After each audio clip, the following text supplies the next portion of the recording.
Mañana los demás tenemos en comunicación al diputado Juan Marino, líder, jefe, creador del partido piquetero. ¿Qué tal, Juan? ¿Cómo estás? Carlos te habla, estoy con Raúl acá. Carlos, Raúl, ¿cómo andan? Buenos días. ¿Cómo te va? Buen día. Buen día. Permitime una pequeña introducción para los oyentes y para los que después van a ver todo esto en redes. Mira, Raúl, Juan Marino, yo me empezó a llamar la atención hace unos años que aparecía algunos minutos en algunos programas de televisión. Y me llamó la atención porque me llevó a otras décadas por lo redondo de sus exposiciones. Digo, es un tipo que puede presentar en pocos minutos, en pocos segundos, los ejes de lo que va a decir, desarrollarlo y cerrarlo en una forma donde vuelve al inicio y te quedaste con una idea. Están todas las luchas que tienen que ver con el avasallamiento de derechos. Tiene una actitud permanentemente de defensa de la soberanía nacional, del patrimonio nacional. Nosotros el año pasado entrevistamos un par de veces a uno de sus codirigentes, que fue Matías Gayol, en una pelea muy grande que hubo con la ministra Petovelo. Sí. Bueno, dicho esto, Juan, no era para sobarte el lomo ni mucho menos, era para que quien no te conoce todavía tome conocimiento de que estamos hablando con alguien que el país debiera tener alguna expectativa hacia el futuro. Te vamos a pedir que caracterices en principio este tiempo de la Argentina. ¿Cómo lo estás viendo vos? Bueno, primero agradecerte tus palabras, ya el reconocimiento. Bueno, en segundo lugar, decirte que me parece que nosotros estamos en una situación donde ha cambiado la situación política a partir de que el presidente Javier Milei ha llevado adelante una estafa a cielo abierto, a la vista de todo el mundo. Eso erosionó la credibilidad de la palabra presidencial como nunca antes. Entonces, la situación cambió a partir de eso. Creo que es importante que lo reconozcamos, lo notamos en la militancia en los barrios, lo notamos en las propias encuestas, todas coinciden en que mucha gente que votó a Milei ahora está defraudada por esta estafa que llevó adelante. Cualquier canal de televisión que va a hacer notas a una estación de tren o a la calle y habla con la gente y se nota muy claramente que hay una situación mayoritaria donde el pueblo sabe o discute lo que pasó con la estafa, lo repudia y que la mayoría entienden que fue una estafa y que el presidente tuvo participación. Entonces, a mí me parece que es importante que registremos eso y que salgamos a dar una lucha acorde, en primer lugar para que haya justicia, ¿no? Porque estamos ante un problema penal antes que político. Acá llevaron adelante un delito, una estafa, finalmente los cálculos son que más de 70.000 billeteras virtuales les robaron más de 200 millones de dólares y por eso tiene que avanzar la justicia, una justicia que está demorando la investigación, que no está llevando las medidas de prueba que tendría que llevar para que rápidamente se reúnan los elementos para determinar las responsabilidades penales personales de Milei y su banda. Y después también me parece que todo esto ha sacado a la luz otra cosa, que son las coimas de Carina, que excede lo de la estafa, porque en la estafa Libra también hay cohecho y hay denuncias y testimonios acerca del cobro de coimas por parte de Carina para acercar empresarios al presidente. Y después, a partir de eso que vimos en relación con estafa Libra, empezaron a surgir nuevamente un montón de testimonios de cobro de coimas que vienen ocurriendo desde hace años. O sea que es un modus operandi sistemático, por lo cual estaríamos ante la existencia de una asociación ilícita conformada para cometer varios delitos. Y eso también es de público conocimiento.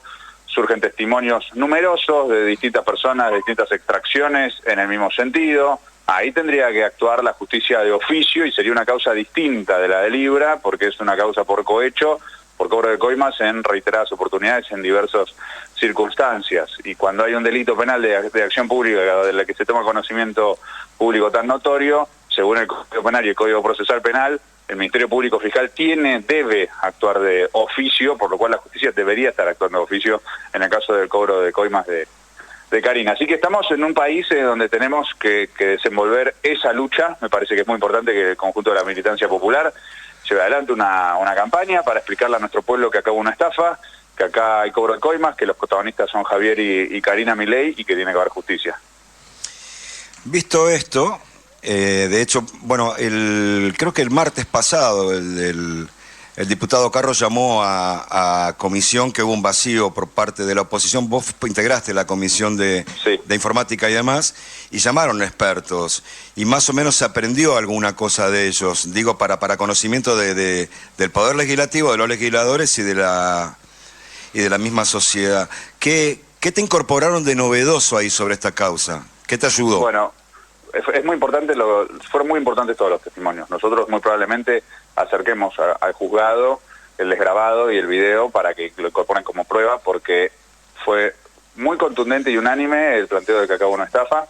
Uno de los testimonios, Fernando Molina, que es ingeniero especializado en criptomonedas desde hace muchos años, explicó algo muy claro, que fue que en los segundos previos al tuit de Milei, promocionando el token Libra, hubo una cantidad de insiders, de personas que tenían información privilegiada, que hicieron compras millonarias de la criptomoneda, y que después, cuando ocurrió esto que denominan rug pull, que es cuando tiran de la alfombra y se retiran de la moneda, esas mismas billeteras que habían hecho las compras sabiendo que Milei iba a hacer el tuit, formaron parte de la operación para retirarse cuando la moneda ya había subido de precio significativamente. Entonces, ahí él dijo un dato que fue muy preciso desde el punto de vista técnico: la cantidad de billeteras, el monto que compraron y la cantidad de operaciones que hicieron en los 22 segundos previos a que Milei hiciera el tuit, porque Milei hizo el tuit a las 19:01 con X cantidad de segundos, y ellos, a partir de las 19:01, sabiendo que Milei iba a hacer el tuit, empezaron a hacer las compras de la moneda cuando la criptomoneda esta no valía nada. Claro. Y la vendieron cuando ya tenía un valor muy elevado.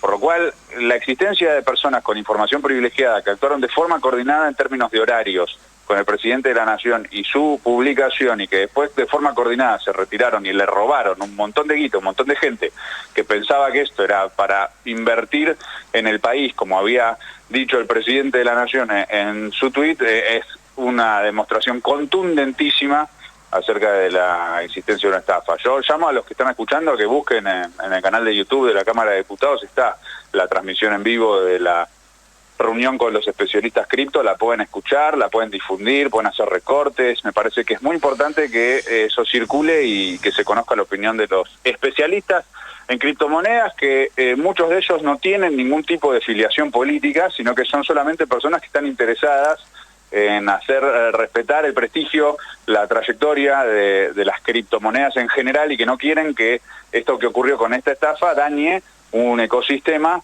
que después se puede discutir su proyección histórica, sus implicancias y demás, pero que tiene un montón de gente que labura y que no está haciendo estafas, sino que está haciendo otro tipo de cosas, y que quiere que se sepa cómo funciona efectivamente, y que esto fue una estafa, que esto fue un mecanismo delictivo, y quieren limpiar el buen nombre del ecosistema de criptomonedas. Entonces me parece muy interesante lo que fueron esos testimonios, y convoco a toda la audiencia, los que nos están escuchando, que también lo difundan en redes sociales y a sus conocidos para que se entienda bien lo que pasó. La última sobre este tema, después te vamos a molestar con un par de cuestiones locales. Visto la presentación en las Cortes de el diputado Pisarello en España, visto la actuación de la prensa de Estados Unidos a la par de las denuncias en el Departamento de Justicia, la Comisión de Valores de allá y el FBI, ¿qué expectativa tenés con esto? ¿Y qué daño crees que nos hace como país? Olvidémonos ya del personaje. Bueno, a ver, los juicios en el exterior pueden llegar a derivar en reclamos patrimoniales hacia el Estado Nacional, dado que fue el presidente de la Nación el que llevó adelante la estafa. Es decir, que soliciten que el reintegro de fondos no lo haga solamente Javier Milei y su banda, sino el propio Estado Nacional. Ese es el nivel de perjuicio al que nos puede llevar el hecho de que Milei haya usado la investidura presidencial para que se consumara la estafa. Por eso es tan importante repudiarlo, enfrentarlo, y sobre todas las cosas exigir que, si eso llega a ocurrir, bueno, dejar en claro que nosotros nos vamos a hacer cargo desde el país por cumpliendo con nuestras obligaciones internacionales, pero que después eso lo tiene que reintegrar los que se robaron la plata al Estado argentino. No puede ser que el Estado argentino sufra un perjuicio económico por culpa de esto, de la delictiva. Ellos van a tener que devolverle la plata a todas y a todos los argentinos de lo que hicieron.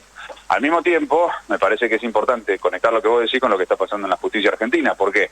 Porque Milei acaba de intervenir el Poder Judicial a través de la designación del hijo y García Mansilla, que es inconstitucional, para garantizarse impunidad por la estafa Libra y por las coimas de Karina. No es casual que días después de que Milei designa inconstitucionalmente a García Mansilla y al hijo, la jueza Servini rechace los pedidos de querella de los damnificados que se presentaron como querellantes en la causa. No es casual que la justicia no esté actuando de oficio ante las numerosas denuncias de coimas contra Karina Milei. Una cosa está conectada con la otra, y me parece que si el Poder Judicial de otros países avanza, si avanza la justicia en Estados Unidos, si avanza la justicia en el Estado español, bueno, va a empezar a haber denuncias en otros países también. Ahí vamos a tener que exigirle al Poder Judicial que no nos coloque en una situación de vergüenza internacional, de que mientras cortes en otros países del mundo los condenan a los integrantes de esta banda delictiva por estafa, acá reina la impunidad. Eso no puede ocurrir y me parece muy importante. Por lo tanto, la campaña pública para que esto se discuta a ojos de toda la población y para que el Poder Judicial no pueda actuar como le gusta actuar muchas veces, a espaldas del pueblo, sin que se sepa lo que están haciendo y garantizándole impunidad a los que llevan adelante este tipo de delitos. Así que, por lo tanto, es fundamental, insisto, volviendo a lo que decía al principio, la campaña pública militante para que haya justicia. Juan, viniendo un poco el tema hacia lo cotidiano, hoy nos despertamos mucho con la noticia de una denuncia de la Asociación de Trabajadores del Estado de Capital, de que ayer 22:30 horas aproximadamente 1.800 trabajadores y trabajadoras de la Secretaría de Niñez, Adolescencia y Familia, que depende de Petovelo, ¿no?, de la ministra de Capital Humano, recibieron por mail un texto por el cual se le indica que a partir del 5 de marzo, es decir, la semana que viene, el miércoles de la semana que viene, ya no tenían que prestar servicios en la Secretaría, con lo cual, si son 1.800 despidos, la Secretaría de Niñez, Adolescencia y Familia queda prácticamente sin trabajadores. Ustedes, vos que formás parte del partido piquetero, del movimiento piquetero, que tiene una gran inserción social, fundamentalmente en los barrios más profundos y periféricos del conurbano, ¿cómo están viendo la situación de los chicos, de las chicas de estos barrios hoy en día? Bueno, a ver, primero nuestra solidaridad con las compañeras y los compañeros de la Secretaría de Niñez, en general de todas las compañeras y los compañeros del ex Ministerio de Desarrollo Social de la Nación. Acá el gobierno de Milei vino a cerrar el Ministerio de Desarrollo Social de la Nación. Comenzaron desguazándolo, ahora directamente no cumple ninguna función. Todos los programas no están en funcionamiento, están despidiendo a la gran mayoría de sus trabajadoras y sus trabajadores. No es cierto lo que habían dicho, que le iban a absorber a través de Capital Humano, que la billetera de Capital Humano iba a estar abierta. Eso fueron todas mentiras, y a lo que estamos asistiendo es al desguace y el cierre del Ministerio de Desarrollo Social de la Nación. Por eso nuestra solidaridad con sus trabajadoras y sus trabajadores, y esto tiene, en relación con lo que vos preguntabas, consecuencias directas sobre los barrios. Todos los programas que el Ministerio tenía para los barrios populares en todo el país están completamente paralizados y sin ningún tipo de funcionamiento. Cerraron los CDRs, que eran los centros de referencia, donde cualquier familia que tenía que, por ejemplo, ir a llevar a una niña o un niño que tenía que acceder a algún programa de asistencia de la Secretaría de Niñez, bueno, eso ya no existe más. No hay ningún lugar donde vos puedas ir del gobierno nacional a solicitar acceso a los programas tendientes a garantizarte tus derechos constitucionales, tus derechos legales. Y en función de eso, la situación está muy complicada. El gobierno cortó todo tipo de asistencia a los comedores populares. Hay algunos comedores que resisten, gracias a la asistencia de gobiernos provinciales, municipios, solidaridad de vecinas y vecinos, que igual también se complica también, porque hay comercios que antes te daban una mano en el comedor, pero ahora que te dicen que no tienen más resto para ayudar por la gravedad de la depresión económica que se está sufriendo. Yo hace un tiempo fui, por ejemplo, a Santiago del Estero y me contaban las compañeras de un comedor en un barrio que ahora está empezando a pasar, que había niños que iban a revisar un basural que estaba cerca del barrio y que eso no pasaba hacía años y años y años. Entonces, la situación está muy jodida, está muy complicada. El gobierno miente sistemáticamente diciendo que hay una reducción significativa de la pobreza. Ellos no contemplan en los números del INDEC el peso que tiene en la economía de las familias el aumento sideral con los tarifazos en los servicios públicos, en el transporte, lo cual está generando un fuerte empobrecimiento. Cuando vamos a los barrios tenemos asambleas, reuniones, los testimonios unánimes son: no me alcanza, no llego a fin de mes, necesito venir al comedor porque no puedo comprar los alimentos. Los jubilados están viniendo mucho a los comedores porque tienen que decidir entre comprarse la comida o comprarse los medicamentos. El gobierno restringió el acceso a los medicamentos gratuitos, la jubilación, su poder adquisitivo fue pulverizado y bueno, están en una situación muy jodida. Por eso está marchando todos los miércoles frente al Congreso, por eso hay una campaña que es el jubilazo federal para juntar firmas para que se restablezcan los medicamentos gratuitos, se prorrogue la moratoria y haya un aumento de emergencia. Así que la situación que está sufriendo nuestro pueblo es muy dura. Yo creo que esto también nosotros lo tenemos que explicar, lo tenemos que militar. Hay una propaganda sistemática del gobierno en redes sociales, en medios de comunicación para mostrar una realidad diferente y nosotros tenemos que militar la verdad, que es esto que está ocurriendo en nuestros barrios. Juan, las dos últimas, y te agradecemos desde ya el tiempo, van encadenadas. La primera, como desencadenante de todo el episodio que empezó hace 2 semanas, ayer el presidente de la República pidió la renuncia del gobernador de la provincia de Buenos Aires, sugirió la intervención, por un lado, y después de eso te vamos a hacer levantar 2 escalones un poco la charla para cerrar. A vos te sobra paño para eso, caracterizar como cierre ideológicamente este tiempo histórico o a este gobierno, como quieras, pero empecemos por lo del presidente hacia la provincia de Buenos Aires, a la que vos representás como diputado nacional en el bloque de Unión por la Patria. Bueno, yo ayer acompañé la conferencia de prensa del gobernador Kicillof en repudio a la publicación del presidente de la Nación. Me parece que acá hay una hipótesis que ellos están tratando de instalar, que es esta idea del baño de sangre en la provincia de Buenos Aires. Ellos se aprovechan del dolor de las familias de las víctimas. Naturalmente ahí nuestra solidaridad completa con esas familias. Es muy tremendo lo que le pasó a Kim y lo que está sufriendo su familia, y a completa disposición. El gobierno provincial se puso a completa disposición y no corresponde estar aprovechando políticamente ese dolor. Dicho eso, la tesis del baño de sangre es directamente falsa. Es falsa porque la tasa de homicidios en la provincia de Buenos Aires se viene reduciendo año tras año, y no solamente en la provincia de Buenos Aires, en Argentina en general hay una reducción de la tasa de homicidios en proporción con la población total. Y Argentina y la provincia de Buenos Aires tienen de las tasas más bajas de toda América Latina, de todo el continente. Hay una publicación muy buena de ayer de un periodista que ahora está trabajando en Brasil, que es Bruno Bimbi, que él explica detalladamente la estadística de asesinatos, homicidios, comparativa entre la provincia de Buenos Aires, el resto del país y el resto de los principales estados y los principales países de la región, y Argentina está entre los mejores índices. Por lo cual la tesis del baño de sangre, que es la que justificaría la idea de la intervención, es absolutamente falsa. Y lo que ellos quieren ocultar acá es que es el gobierno nacional el que no se está haciendo cargo de sus responsabilidades en materia de seguridad, y que le robaron a la provincia de Buenos Aires más de 700.000 millones de pesos para garantizar la seguridad, para garantizar el financiamiento de patrulleros, la compra de equipamiento, los salarios de la policía bonaerense. Entonces, si se preocupan por la seguridad realmente, que le devuelvan la plata que le robaron al pueblo de la provincia de Buenos Aires para garantizar políticas para seguridad. Después, en la otra pregunta, la segunda, me parece que acá pasó algo antes de la estafa Libra, que obviamente la estafa Libra eclipsó todo y todo el país empezó a discutir eso, de los fascistas. Que yo creo que eso no nos lo tenemos que perder de vista en ningún momento, porque esa marcha fue una marcha de masas, multitudinaria, más de 1 millón en todo el país, según los organizadores 800.000 solamente en la ciudad de Buenos Aires.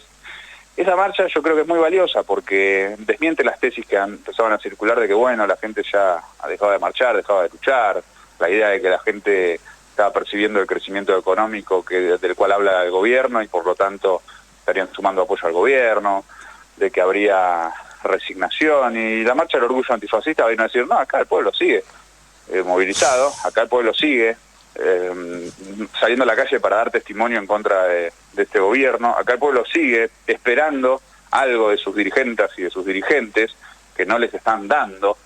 Por eso había carteles, incluso criticando a la oposición, no solamente contra el gobierno. Y yo en ese sentido creo que hay que escuchar el mensaje de esas movilizaciones y escuchar la consigna. El orgullo antifascista tiene que ver con un problema, que es que el gobierno Milei se fascistiza para alinearse con Trump y con Musk. Bueno, el fascismo de Trump y Musk es claro, con su anexionismo imperial, con las deportaciones de inmigrantes y la creación de campos de concentración, con la institucionalización de la transfobia. Y Milei se acopla a eso y en función de eso se fascistiza. Entonces que haya una marcha que diga orgullo antifascista, nosotros estamos completamente de acuerdo. Y interpretar el mensaje de esa marcha como un mensaje a favor de la unidad de toda la oposición contra Milei también me parece fundamental. Y que eso tenga expresión electoral, y que tenga expresión electoral para las legislativas del 25 y para las presidenciales del 27. Por eso fue tan acertado lo que planteó el gobernador Kicillof también, de un frente de toda la oposición contra Milei. Nosotros, como partido piquetero, eso lo venimos militando desde el abril del año pasado, que sacamos un libro, La tesis de abril, llamando a la unidad de toda la oposición para ponerle un límite constitucional al gobierno. Entendíamos que ese era el mensaje de las grandes movilizaciones multitudinarias y creemos que la marcha del orgullo antifascista lo ratifica. En relación con las elecciones de este año, bueno, el tiempo de descuento sigue corriendo. Ya dentro de muy poquito se va a definir si se adelantan o no las elecciones en la provincia de Buenos Aires. Eso está muy asociado a que la mayoría de la oposición no respondió al llamado de construir un frente opositor contra Milei. Ha habido algunos pronunciamientos. Santoro se pronunció a favor, Grabois se pronunció a favor. Bueno, ayer Lustó dijo que podría ser, o sea que empieza a haber una comprensión de la necesidad de llevarlo adelante. Pero bueno, el tiempo ratifico, insisto en que para definirlo para estas elecciones legislativas queda muy poquito tiempo, es muy probable que no se conforme ese frente, y eso es un problema, porque eso puede llevar a una crisis de representación si toda la oposición está disgregada, dividida, frente a un gobierno que está viniendo a llevar adelante un plan de genocidio económico, matando la democracia y ubicándose en la órbita del fascismo de Trump y Musk. Así que insistir desde nuestro lado hasta último momento, hasta el cierre de listas, en la unidad de toda la oposición, y me parece muy importante que hay que escuchar a este pueblo que lucha, que está pidiéndonos que quienes militamos políticamente construyamos una alternativa política contra Milei, y convocar a quienes estuvieran en todas esas marchas a que también se sumen a la militancia política y a que construyamos juntos esa alternativa contra el gobierno nacional. Gracias, Juan, por tu tiempo, que tengas un buen fin de semana, ha sido un gusto. Un saludo para tu colaboradora en prensa, que es una topadora de trabajo, Valeria. Vale decirlo. Un abrazo. Que estés muy bien. Gracias. Gracias a ustedes, un abrazo grande.